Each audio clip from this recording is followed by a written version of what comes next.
로마서 8장 29절에서 30절 제가 봉독하겠습니다. 하나님이 미리 아신 자들의 또한 그 아들의 형상을 본받게 하기 위하여 미리 정하셨으니 이는 그로 많은 형제 중에 맏아들이 되게 하려 하심이니라. 또 미리 정하신 그들의 또한 부르시고 부르신 그들의 또한 의롭다 하시고 의롭다 하신 그들의 또한 영화롭게 하셨느니라. 아멘. 기도하겠습니다. 거룩하고 존귀하신 주님 은혜와 사랑을 감사드립니다. 오늘도 주님의 날 허락하셔서 공예배로 하나님께 영광 돌릴 수 있게 하신 은혜 감사드립니다. 지금은 주님의 말씀 듣는 시간입니다. 우리 안에 계신 성령께서 함께 하셔서 듣는 말씀 중에 하나님의 음성을 듣는 시간 될 수 있도록 인도하여 주옵소서. 감사드리며 사랑이 많으신 예수님의 이름으로 기도드렸습니다. 아멘. 신학의 여러 분과 중에서 조직 신학이라는 분과가 있습니다. 성경 전체의 내용을 잘 정리하는 그런 분과입니다. 그래서 성경에는 하나님의 진리가 여러 가지 방식으로 다양하게 설명이 됩니다. 그래서 역사라든가 아니면 이야기, 시, 편지, 비유 등 다양한 형식으로 다양한 내용들이 나옵니다. 이제 그것을 잘 정리해서 체계적으로 설명한 게 바로 조직 신학입니다. 그래서 교리나 교의학이나 요리문답, 신앙고백서 아니면 종교회의의 결과로 나온 여러 가지 문서들을 조직신학자들이 작성하고 또 연구합니다. 그게 바로 조직신학이죠. 근데 그 조직신학 안에도 여러 개의 분과가 있습니다. 인간론은 성경이 말하는 사람이 어떠냐에 대해서 정리한 게 바로 인간론이고요. 교회론은 성경 전체가 말하는 교회에 대해서 정리를 하죠. 종말론, 기독론, 구원론 이제 여러 가지 분과가 있습니다. 그 중에서 저는 개인적으로 신론이 가장 어려웠습니다. 그러니까 제가 공부를 하면서 신론이 가장 어려웠는데 이 신론은 성경 전체가 증언하는 삼위일체 하나님, 그러니까 하나님에 대해서 말을 하는 겁니다. 그래서 영원하신 하나님에 대해 연구하기 때문에 우리가 보고 경험한 것들, 그래서 이제 좀 그런 것들과 연결이 잘 안 되고요. 그래서 좀 추상적이고 구체적이지 못할 때가 많습니다. 그래서 많은 좀 묵상을 해야 되는 그런 부분이죠. 그래서 어떤 분들은 이해도 잘 되지 않는 이런 것을 굳이 알아야 되냐, 아니면 목회하는 현장에서 이런 것들이 필요할까, 이런 생각을 한다고도 합니다. 근데 이거는 굉장히 위험한 생각입니다. 목회를 하면서 우리가 그 설교자들이 전해야 되는 건 하나님이죠. 근데 그 하나님에 대한 것이, 하나님에 대해 아는 것이 목회 현장에서 필요 없다라고 생각하는 건 모순입니다. 그죠? 잘 알지도 못하면서 전한다고 하는 게 이게 얼마나 우스운 겁니까? 제가 예전에 수학을 과외했던 학생이 있는데 예전 일이에요. 오래된 일인데 그 학생이 그렇게 공부를 잘하지 않았습니다. 그래서 열심히 가르쳤지만 성적은 잘 안 나왔죠. 근데 대학 간 후에 과외를 한다는 소식을 들었어요. 저는 이해가 안 됐죠. 아니 자기도 모르는데 어떻게 가르치냐. 상식적으로 돈을 받고 가르치는데 내가 어느 정도 알아야지 가르치잖아요. 물론 100%다 아는 건 아니어도 가르칠 수 있을 정도는 알아야 될 거 아니에요. 근데 나중에 걔가 학원 강사가 돼서 이렇게 열심히 공부를 해서 자기가 실력을 쌓아서 이렇게 가르친다면 상관이 없겠지만 그때 과외한다고 얘기를 들은 게 대학교 1학년 때였습니다. 그러니까 수능 보고 나서 바로예요. 그러니까 제가 알기로는 모릅니다. 수학을 몰라요. 근데 수학을 가르친대요. 또 돈을 받고 가르친대요. 말도 안 되죠. 제 생각은 그랬습니다. 그죠? 그러니까 이상한 일이었죠. 이건 설교자들도 마찬가지입니다. 설교자들이 하나님을 전해야 되는데 하나님을 모르면 말이 안 되는 거죠. 그죠? 성경이 증언하는 하나님, 바로 그 하나님의 영광을 실제로 알고 믿고 경험한 사람이 이제 하나님을 전해야 되는 겁니다. 그래서 설교자가 되기 위해서 자격이 필요한 겁니다. 신학교를 나온다고 이제 사람들이 인정하는 설교자의 자격을 갖춘다고 해서 다 되는 게 아니에요. 하지만 그게 가장 기본인 겁니다. 그 기본 위에 하나님의 영광을 경험하고 믿는 일이 더해져서 전하는 거지. 기본도 안 됐는데 그거에서 어떻게 전할 수가 있겠습니까? 그죠? 그렇게 전해질 때 하나님에 대해서 바르게 증언을 할 때 그것을 듣고 듣는 분들도 거듭나는 일들이 있고 믿음이 자라게 되는 거죠. 그러니까 설교는요, 하나님을 전하는 겁니다. 설교를 들었는데 하나님에 대한 것이 아무것도 남지 않고 그냥 착하게 살아야 된다. 아니면 나의 마음을 움직이는 어떤 위로를 주었다. 재미있는 예화가 남았다. 이거는 설교를 전하는 사람이나 듣는 사람이나 이건 어느 쪽에든 문제가 있는 겁니다. 설교를 통해서는 하나님이 전해져야 됩니다. 신자들은 하나님에 대해서 반드시 알아야 되기 때문입니다. 아니, 하나님에 대해서 알아야 되고, 하나님에 대해서 알아야지 그가 행하신 일이 어떤 의미인지를 알게 되고, 그 일을 통해서 우리가 하나님을 믿게 되고, 그 하나님을 믿음으로 신자가 신자답게 살 수가 있는 거죠. 그래서 이제 초대교회 때 이단들이 주로 공격했던 게 바로 요겁니다. 하나님이 하나님 되심을 부인하는 겁니다. 하나님이 어떤 분이신지를 모르게 해요. 그래서 가장 먼저 공격했던 게 삼위일체입니다.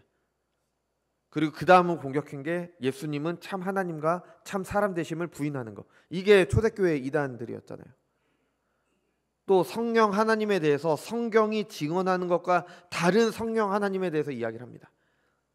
물론 이런 이단들이 나온 것도 하나님의 섭리 가운데 있습니다. 당연히 신자들에게 유익이 있었어요. 이단들을 통해서 이 교회가 더욱더 하나님에 대해서 잘 정리했습니다. 그래서 초대교회 때 그렇게 많은 종교 회의들이 있었고, 종교 회의를 통해서 여러 가지 문서들이 나올 수가 있었던 겁니다. 이단들이 있었기 때문에, 그가 대항하기 위해서. 이 모두가 하나님의 섭리 가운데 있었지만 분명히 하나님께서 어떤 분이신지에 대해서 흔듦으로 신자들을 흔들리게 하는 일은 계속 있어 왔습니다. 지금도 있어요.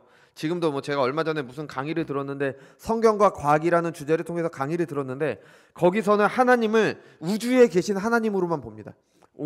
물론 우주를 창조하시고 우주를 섭리하시는 하나님이 맞죠. 전지전능하신 하나님, 하늘에 계신 하나님입니다. 근데 그 하나님께서 우리의 아버지가 되셨잖아요. 이 아버지 되심은 또 설명하지 않아요. 그러니까 이렇게 하나님에 대해서 잘못 전하니까, 잘못된 하나님에 대해서 말하니까 하나님께서 행하신 일들을 부인하게 되고요, 하나님에 대해서 잘못 믿게 만듭니다. 그래서 잘못된 게 나오게 되는 거예요. 여러분, 하나님에 대해서 아는 것은 선택의 문제가 아닙니다. 우리는 반드시 알아야 됩니다.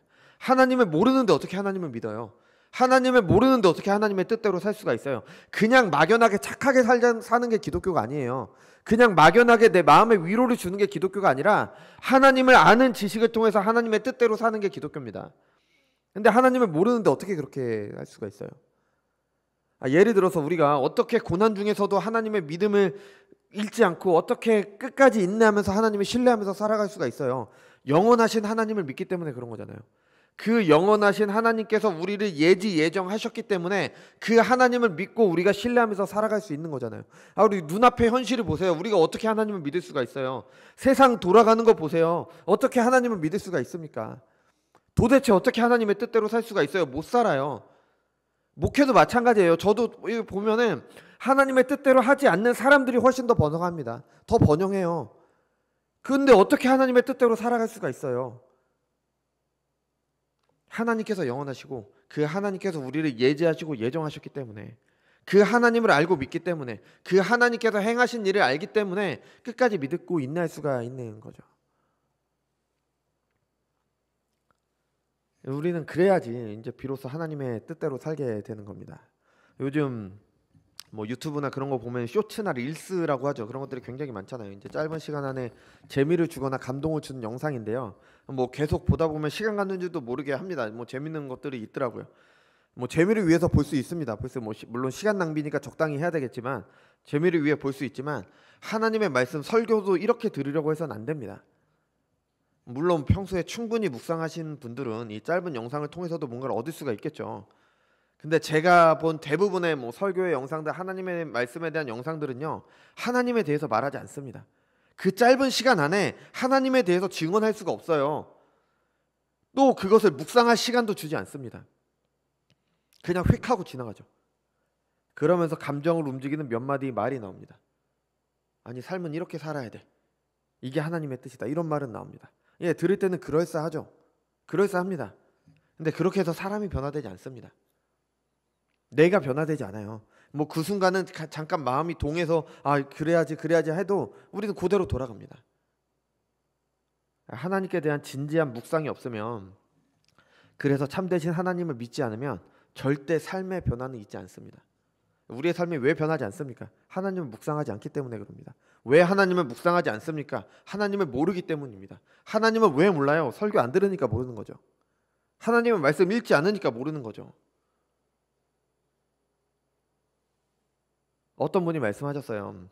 무슨 제가 자꾸 이 프로그램 같은 거 말씀드려도 죄송한데, 잘잘법 같은 거 있잖아요. 물론 뭐 좋으신 말씀하시고 그러지만 이게 성경적으로 맞지 않는 부분이 굉장히 많습니다. 그런 거 볼 때도 주의하셔야 됩니다. 뭐 그런 비슷한 유의 어떤 거에 어떤 분이 나오셔서 이런 말씀하셨어요. 성경은 삶의 변화를 위한 것이다. 성경 삶의 변화를 위한 거 맞죠? 근데 어떻게 변합니까? 하나님 나라의 백성으로 하나님의 자녀로 살도록 하는 게 바로 성경인데 그냥 삶이 변화가 되지 않는다니까요. 어떻게 살아라, 어떻게 사는 것이 옳다 이런 말로 되는 게 아니라 하나님을 묵상하도록 해야 되는 겁니다. 하나님께서 어떤 분이시며 어떤 일을 행하셨는지 그것을 통해서 성령께서 함께 하실 때 비로소 거듭나게 되고 비로소 삶이 변하게 되는 거죠. 이미 예전 말이 돼버렸지만 우리 예전에 뭐 어른들이 그랬잖아요. 인스턴트 음식 먹으면은 그때는 편하고 좋을지 몰라도 금방 이제 질리잖아요. 뭐 저도 이제 뭐 많이 사 먹으니까 이제 사 먹다 보면은 질립니다. 물론 처음에는 자극적이니까 괜찮고 이제 먹을만 하지만 몇 번 먹다 보면 질려요. 그러니까 영양 면에서도 집에서 먹고 이거 시간 들여서 해 먹는 음식과 비교할 수 없잖아요. 그죠? 편리한 거 빠른 거 좋습니다. 근데 우리가 생각하는 시간까지 뺏어 버리면 안 돼요. 그런 것들 보면서 우리가 생각할 시간을 빼앗겨 버리면 안 되는 겁니다.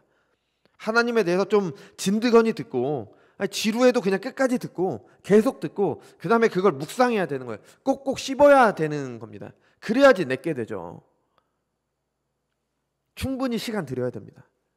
뭐 저는 제가 예를 들 거는 제가 뭐 회사 생활이나 그런 거 안 해봤으니까 공부에는 왕도가 없다 그러잖아요. 그냥 꾸준히 하는 겁니다. 그냥 하는 거예요. 그냥 하는 거예요. 하나님의 말씀도 그래야 되는 겁니다. 시간을 들여서 꾸준히 하는 겁니다. 그래야 하나님을 알게 되고 믿게 되고 삶의 열매를 맺게 되는 거죠. 이걸 이제 기억하면서 이제 로마서 8장 우리가 다시 볼 건데요. 우리가 지난 시간에 봤듯이 바울은 이제 하나님께서 신자들을 미리 아시고 예정하셨다고 이야기를 합니다. 예지와 예정이죠. 이 예지와 예정은 교회사에서 끊임없이 논쟁거리가 되어 왔습니다. 왜냐하면 예지하시고 예정하시는 하나님을 사람의 지혜로 인간의 말로 설명할 수 없기 때문에 이제 한계가 있기 때문에 그렇죠. 왜냐하면 우리는 시간 속에 있기 때문에 우리는 예지 예정을 말한다. 미리 알고 미리 정하셨다를 말하면 과거에서 미래를 정한 걸 말해요. 아니면 현재에서 미래를 알고 정한 걸 말하는 거죠. 근데 하나님께는 그렇지 않다는 겁니다.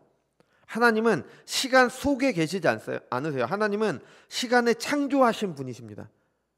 그러니까 하나님께는 시간의 개념이 의미가 없는 거예요. 그러니까 과거나 현재나 미래나 하나님께는 똑같은 겁니다. 그래서 하루가 1000년 같고 1000년이 하루 같은 겁니다. 그러니까 하나님께서 미리 아셨다. 과거에 아셨다는 게 아니라 영원에서 현재를 아신 겁니다. 영원에서 현재를 정하신 겁니다. 이렇게밖에 표현을 할 수가 없는 거예요. 우리말로는. 하나님은 시간을 초월해 계시기 때문에.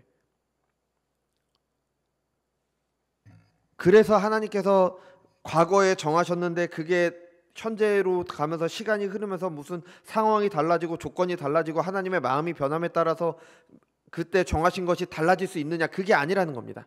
현재 정하시고 현재 아시고 현재 정하시고 현재 이루시는 거예요. 하나님께는 그렇다는 겁니다. 그러니까 반드시 이루어지는 거죠. 하나님께서 우리의 모든 것을 아시고 모든 것을 정하시고 모든 것을 이루시는 겁니다. 또 그게 반드시 이루어지는 거예요. 왜냐하면 영원한 현재에 계시기 때문에. 그러니까 하나님께서 무엇을 미리 아셨을까요? 무엇을 미리 아시고 무엇을 이제 선택하셨을까요? 내가 하나님을 잘 섬길 것을 미리 아신 게 아닙니다. 뭐 내가 그나마 하나님을 섬기며 이 예배의 자리에 와 있을 수 있는 이유가 하나님께서 미리 아시고 정하셨기 때문에 내가 여기에 와 있는 거지. 내가 하나님을 잘 믿어서 하나님께서 나를 아시고 택하신 게 아닙니다. 반대인 거죠. 그죠? 하나님께서 미리 아셨다는 것은 죄인들 가운데 특별히 사랑하는 그의 자녀로 택하셨다는 의미입니다.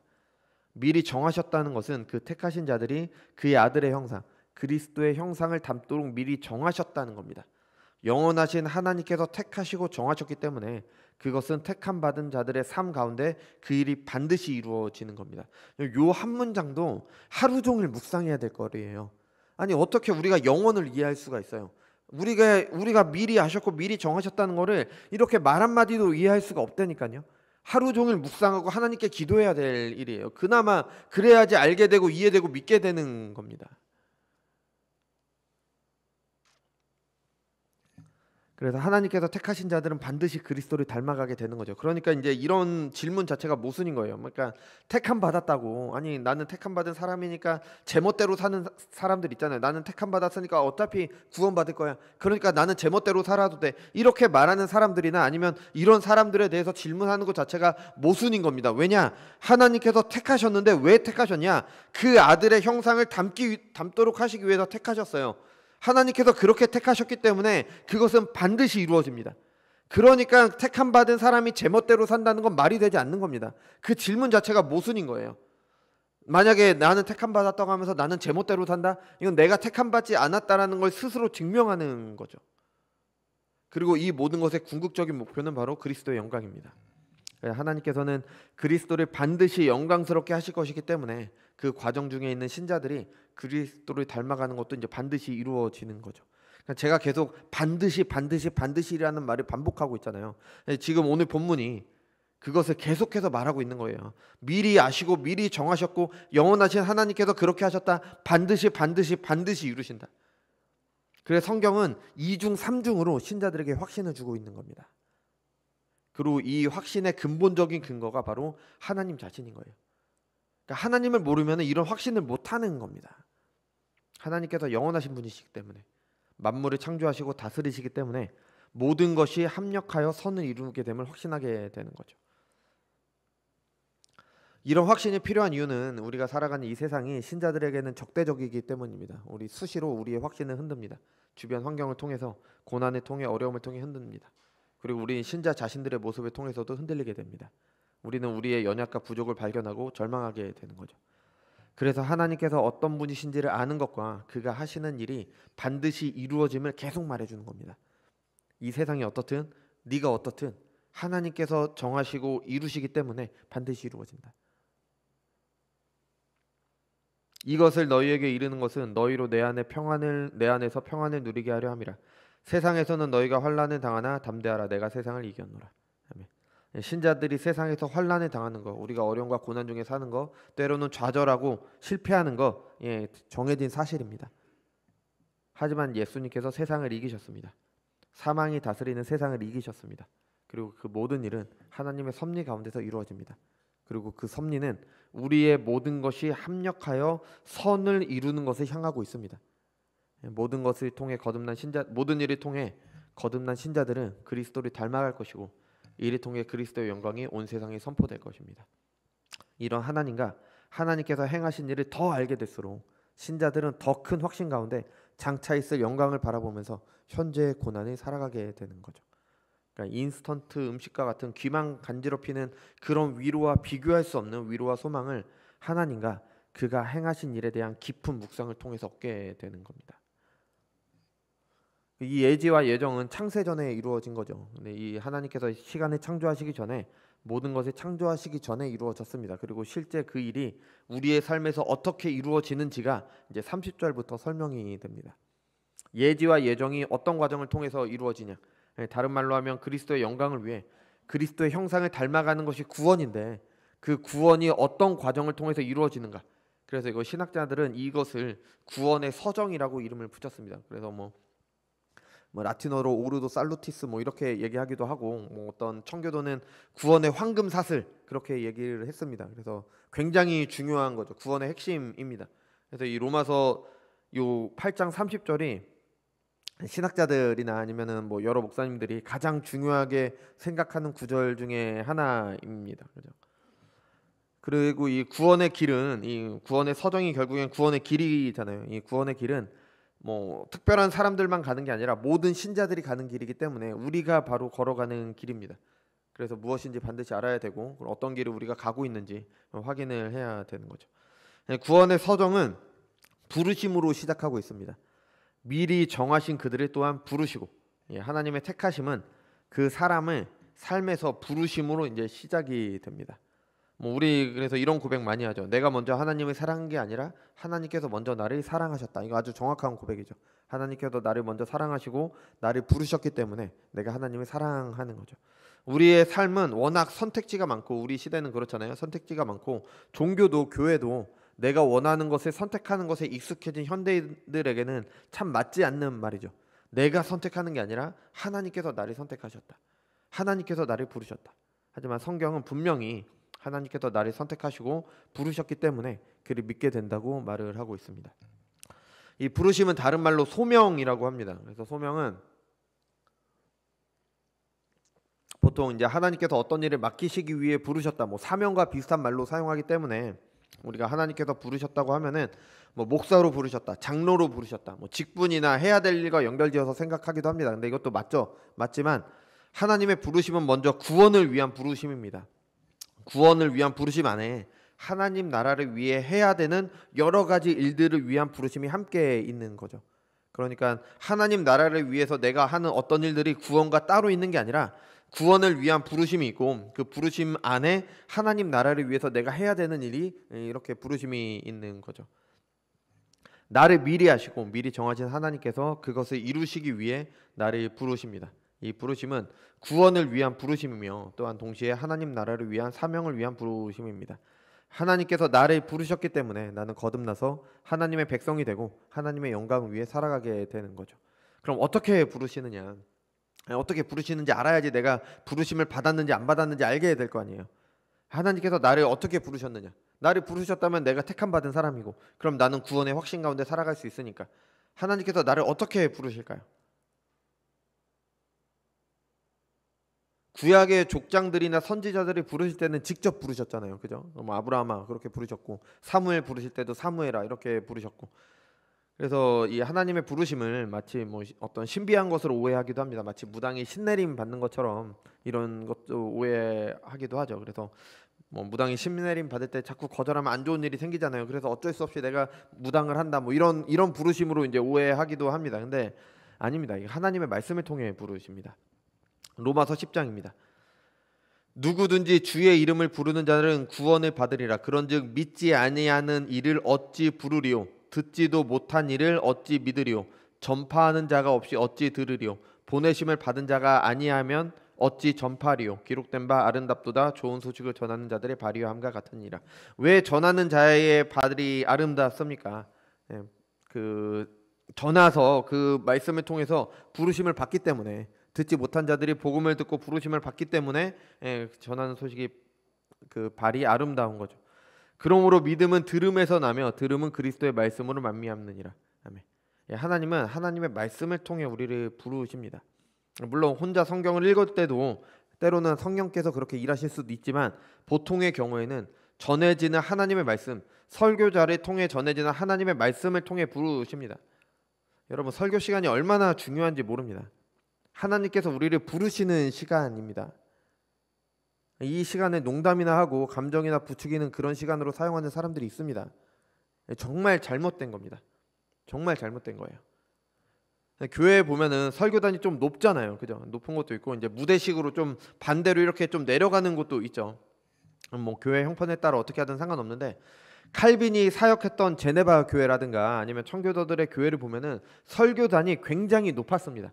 아예 그냥 그 벽에 이렇게 붙어 있는 그런 형태가 많았습니다. 왜냐하면 설교는 하나님의 말씀이 선포되는 것이기 때문에 그것을 강조하기 위해서 그렇게 나타냈던 거죠. 말씀의 권위를 교회 안에서 시각화한 거죠. 어느 목사님께서는 설교의 중요성을 강조하시면서 이런 말씀을 했어요. 설교자의 권위가 땅에 떨어졌다. 청중이 설교자의 설교를 하나님의 말씀으로 받지 않기 때문이다. 이것은 설교자들이 스스로 가져온 문제이다. 하나님을 두려워하지 않고 듣는 청중의 눈치를 보며 설교했기 때문이다. 이 문제를 우리가 읽어본 아까 디모데후서 3장에서도 권면하고 있잖아요. 때가 이르리니 사람이 바른 교훈을 받지 아니하며 귀가 가려워서 자기의 사역을 따를 스승을 많이 두고 또 그 귀를 진리에서 돌이켜 허탄한 이야기를 따르리라. 그러나 너는 모든 일에 신중하여 고난을 받으며 전도자의 일을 하며 내 직무를 다하라. 이게 좀 직설적으로 말하면 사람들이 자기 듣고 싶은 말, 내가 듣고 싶은 말 전하는 설교자를 찾아다닌다는 말입니다. 자기 욕망이 맞다고 하는 말들, 자기 욕망을 이루어 줄 것이라는 사람들의 말을 들으려고 하는 거죠. 흔들리지 말고 하나님의 말씀 전하라. 이 얘기인 거죠. 하나님의 이 설교자의 권위가 땅에 떨어진 데는 설교자 자신의 뭐 윤리적인 문제들도 있을 겁니다. 부족함도 있겠죠. 그와 함께 청중들이 듣고 싶은 말만 하는 문제도 있습니다. 이 문제는 벌써 예전부터 지적을 해왔던 거고 지금도 여전합니다. 똑같아요. 뭐 별로 달라지지 않았습니다. 근데요, 이 설교단에서 하나님의 말씀이 전해지지 않으면 어디서도 들을 수 없습니다. 하나님의 부르심은 설교자의 설교를 통해 이루어집니다. 혼자 성경을 읽다가 뭘 깨달았다. 예, 그럴 수도 있습니다. 그런 가능성이 아예 없는 건 아니지만 대부분 잘못된 해석으로 갑니다. 과거에 많이 그랬습니다. 아무리 훌륭한 사람이 있다고 해도 그 사람만큼 훌륭한 사람이 이미 과거에 무수히 많았어요. 근데 이 역사적 해석을 무시하고 지금 뭐 나 혼자 그렇게 훌륭하다 그런 말 할 수가 없는 겁니다. 이분에게 있었던 성령께서는 과거에도 계셨습니다. 설교자의 부족과 연약이 있지만 하나님께서는 그 설교자를 통해 신자들을 부르신다는 것을 기억을 해야 됩니다. 설교자가 전하는 설교를 하나님의 말씀으로 받지 않는다. 그럼 다른 교회 가는 게 낫습니다. 다른 교회 가서 내가 하나님의 말씀으로 받을 수 있는 설교자의 설교 듣는 게 훨씬 더 낫습니다. 하나님의 예지와 예정은 분명히 이루어진다고 했으니까 설교를 통해서 그의 백성을 부르시는 하나님의 부르심도 반드시 이루어져야 된다는 결론이 이르게 됩니다. 그러니까 하나님의 부르심이 설교자의 설교를 통해서 이루어지니까 그럼 설교자가 설교를 하면 그걸 듣는 사람들은 당연히 부르심이 당연히 하나님께서 하시는 거니까 당연히 그렇게 돼야 되잖아요. 당연히 부르심에 응답해야 되는 거잖아요. 근데 실제로 그렇게 되지 않습니다. 설교를 들어도 조금도 예수님을 믿지 않는 경우가 있고요. 뭐 어떤 경우에는 예수님을 믿게 되는 경우가 있지만 아예 믿지 않는 경우가 있어요. 우리가 길을 갈 때도 길을 가다가 어떤 사람이 나를 불러요. 그렇게 불렀을 때 뭐 어떤 분들은 어떤 소리가 들리면 나를 부르는 소리가 들리면 이렇게 뒤돌아보는 분들이 계시는 반면 저 같은 경우에는 누가 나를 불러도 그렇게 크게 신경 쓰지 않습니다. 그냥 아니겠거니 하고 이렇게 걸어갑니다. 그러니까 이런 경우도 있는 것처럼 하나님의 말씀이 전해질 때도 마찬가지입니다. 어떤 분들은 하나님의 말씀으로 받아요. 하나님의 말씀으로 받지만 어떤 분들은 전혀 그렇지 않습니다. 이것은 성경이 분명히 말하는 거죠. 복음이 전해질 때 믿고 회개하는 사람들이 있는 반면에 신경 쓰지 않는 사람들이 있고요. 도리어 복음을 적대시하며 복음을 전하는 사람들을 대적하며 죽이려고 하는 사람들도 있었잖아요. 그죠? 아니 하나님의 부르심은 반드시 100% 그러니까 효과가 있어야 되잖아요. 왜냐하면 하나님께서 이루시는 거니까. 근데 왜 하나님의 말씀이 전해질 때 어떤 사람은 믿고 어떤 사람은 믿지 않습니까? 왜 이런 일이 일어나는 겁니까? 하나님의 부르심에는 두 가지가 있기 때문에 그렇습니다. 모든 사람을 향하는 부르심과 택하신 자들을 향한 부르심이 있습니다. 하나님의 말씀이 전해질 때 그 자리에 있는 모든 사람들이 다 듣게 됩니다. 이거는 일반적인 부르심이에요. 택하신 자들만 부르시는 게 아니라 그냥 모든 사람들에게 하나님의 말씀이 전해지는 겁니다. 그런데 그 말씀을 듣고 하나님의 말씀을 믿게 되는 것은 성령께서 전해지는 말씀을 통해서 일하심으로 택하신 자들을 부르시게 되는 겁니다. 이것을 유효한 부르심이라고 이제 효과가 있는 부르심, 그러니까 유효한 부르심이라고 신학자들이 말을 붙인 겁니다. 여러분 사람들은요 본능적으로 본성적으로 하나님의 말씀을 거절합니다. 내가 설교를 들었는데 그 말씀이 듣기 좋다? 내가 거듭나지 않는 사람이라면 하나님의 말씀이 듣기 좋으면은 그거는 하나님의 말씀이 아닐 확률이 높은 겁니다. 사람들은 하나님의 말씀을 거절하는 게 당연하기 때문에. 뭐 과거에 미국에 무슨 하워드 신문사가 있는데 거기에 이제 표어가 이거였대요. 사람들에게 빛을 주라. 그러면 사람들이 자기 길을 찾을 것이다. 이 뭐 그럴싸한 말이죠. 사람들이 빛의 길을 모르기 때문에 제대로 된 길을 알지 못하니까 제대로 된 길을 알려줘라. 그러면 사람들이 제대로 된 길을 갈 것이다. 아니라는 겁니다. 제대로 된 길을 알려줘도 못 가요. 죄인이기 때문에. 빛을 비추잖아요. 그럼 빛이 피해갑니다. 이게 성경이 증언하는 거잖아요. 정죄는 이것이니 곧 빛이 세상에 왔으되 사람들이 자기 행위가 악함으로 빛보다 어둠을 더 사랑한 것이니라. 아멘. 깨닫는 자도 없고 하나님을 찾는 자도 없고. 아멘. 하나님의 말씀이 아무리 전해져도 우리의 본성적인 상태, 그냥 자연적인 상태에서는 그 말씀을 거절합니다. 근데 하나님께서 성령을 통해 부르실 때 비로소 빛으로 나오게 되는 거죠. 이게 바로 하나님의 부르심인 겁니다. 나를 보내신 아버지께서 이끌지 아니하시면 아무도 내게 올 수 없느니 오는 그를 내가 마지막 날에 다시 살리리라. 아멘. 말씀드린 것처럼 신학자들은 이것을 반드시 효과가 있기 때문에 유효한 부르심이라고 부릅니다. 이 유효한 부르심이 하나님께서 미리 아시고 정하신 자들, 택하신 자들을 부르시는 부르심입니다. 부르심을 위한 도구인 하나님의 말씀은 모든 사람에게 허락되죠. 근데 그 말씀을 통해 택함 받은 사람들에게만, 유효한 사람들만 구원으로의 부르심을 받게 되는 겁니다. 오늘 본문이 말하는 부르심은 바로 이 부르심을 말하는 거죠. 그죠? 하나님께서 정하신 것이기 때문에 반드시 효과가 있습니다. 이 부르심을 거절할 수가 없습니다. 아브라함에게는 2명의 자녀가 있었죠. 그 이스마엘과 이삭이 있었지만 하나님의 언약은 이삭을 통해서만 이어졌습니다. 야곱에게도 2명의 자녀가 있었죠. 에서와 야곱이 있었지만 이삭에게도 2명의 자녀가 있었지만 에서와 야곱이 있었지만 야곱을 통해서만 하나님의 언약이 이어졌습니다. 마찬가지로 이스라엘도 12지파가 있었습니다. 그죠? 근데 그 이스라엘 12지파 전체가 구원받은 건 아닙니다. 그 중에서도 하나님께서 유효한 부르심을 허락하신 사람들, 택하신 자들만 이제 구원을 받게 되는 겁니다. 교회도 마찬가지입니다. 하나님의 말씀은 모든 사람들에게 허락됩니다. 하지만 유효한 부르심은 택하신 자들에게만 허락됩니다. 하나님의 말씀이 전해질 때 어떤 사람들은 그 자리에서 거절합니다. 또 어떤 사람들은 교회에 나오기도 해요. 교회의 일원이 되기도 합니다. 그러면 우리는 모두 다 이제 참된 성도다, 신자라고 생각을 하죠. 또 그렇게 생각하는 게 당연하고요. 근데 실제로는 아닐 수 있다는 겁니다. 그 사람이 유효한 부르심을 받았는지 안 받았는지, 열매를 맺는 좋은 밭인지 아닌지는 모릅니다. 교회에 다니는 것으로 부르심을 받았다고 단장지어서는 안 됩니다. 설교를 아예 듣지 않고 시작할 때부터 끝날 때까지 눈을 감고 있거나 딴짓을 한다면 그건 말할 것도 없죠. 근데 심지어 설교를 듣고 인정합니다. 끄덕끄덕 고개도 끄덕여요. 근데 그게 다가 아니라니까요. 지나치게 자신의 신앙과 구원에 대해서 낙관해서 안 되는 겁니다. 물론 다른 사람을 판단하라는 게 아닙니다. 다른 사람은 하나님께서 판단하실 일이고 자신의 믿음을 돌아보는 겁니다. 전해지는 설교를 통해서 성령께서 일하실 때 비로소 참된 부르심을 받게 되는 겁니다. 아니 그럼 어차피 성령께서 부르셔야 된다면 우리가 설교를 들어야 될 필요가 무엇이 있습니까? 아니 안 들어도 성령께서 일하시면 되는 거 아니냐? 설교를 듣는다고 일반적인 부르심을 받는다고 모든 사람이 구원받는 게 아닙니다.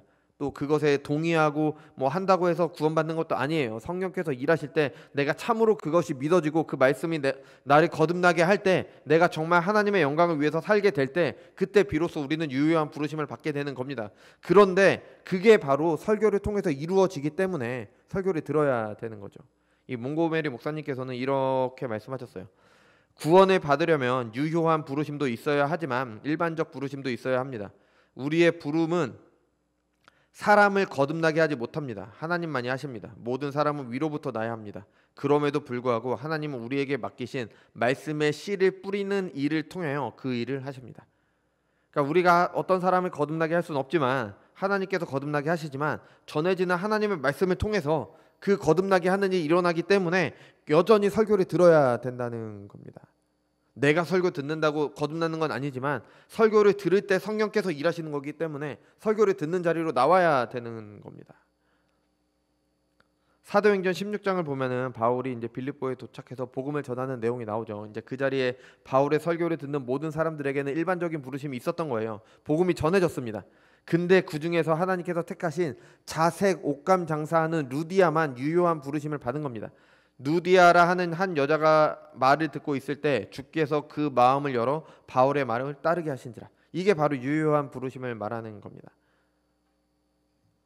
하나님의 말씀이 전해질 때 그냥 부르심을 받는 게 아니라 하나님의 말씀이 전해질 때 하나님께서 택하신 사람들, 그 성령께서 일하실 때 하나님의 말씀을 믿게 되는 겁니다. 그리고 이 부르심을 통해서 예지와 예정이 실제의 삶 가운데 이제 시작이 되는 겁니다. 그럼 부르심을 받은 결과는 뭘까요? 중생입니다. 거듭남입니다. 택하신 자들이 부르심으로 거듭나게 하시는 거죠. 그럴 때 하나님의 말씀을 믿고 그의 뜻대로 살아가게 되는 겁니다.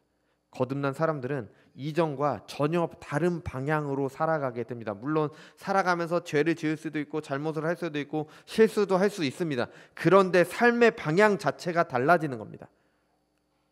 하나님께서 아브라함을 부르실 때 아브라함은 가족을 떠나 가나안으로 이동했습니다. 믿음으로 아브라함은 부르심을 받을 때 순종하여 장래의 유업을 받을 땅으로 나아갈새 갈 바를 알지 못하고 나아갔으며, 아멘. 하나님의 유효한 부르심의 결과입니다.